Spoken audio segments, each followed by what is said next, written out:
What is going on, investors? TTCF shareholders, I wanted to make this video really quickly before earnings tomorrow because we have some incredible news. Okay, we are now available at HEB, HEB. You can see it here. The company announced this a week ago. HEB just got a little tastier. Find us in the frozen aisle. Okay, so we're now available at HEB, and again, there's been no press release regarding this, but this is absolutely insane news. I have never seen a company expand this fast in any company I've been invested in. It's really is remarkable.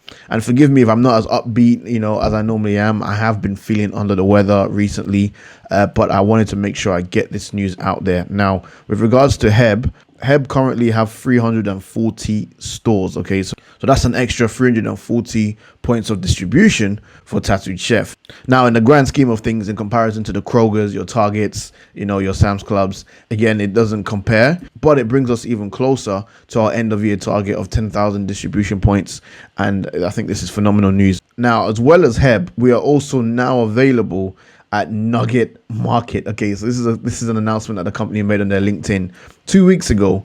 And in addition to being available in Nugget Markets, we also now have more products at Stop and Shop. And the company released a video here saying, look at it, we've got the veggie hemp bowl, got the plant-based burrito bowl, Buddha bowl, the cauliflower mac and cheese bowls. They're all now available at Stop and Shop, which is a sign that Stop and Shop are currently happy with our sales through, that they've now decided that it's financially viable to have a lot more Tattooed Chef products, and this is very good to see. So I'm very excited for earnings tomorrow. I'm going to hopefully try and do a live stream, but again, it depends on how I feel waking up tomorrow.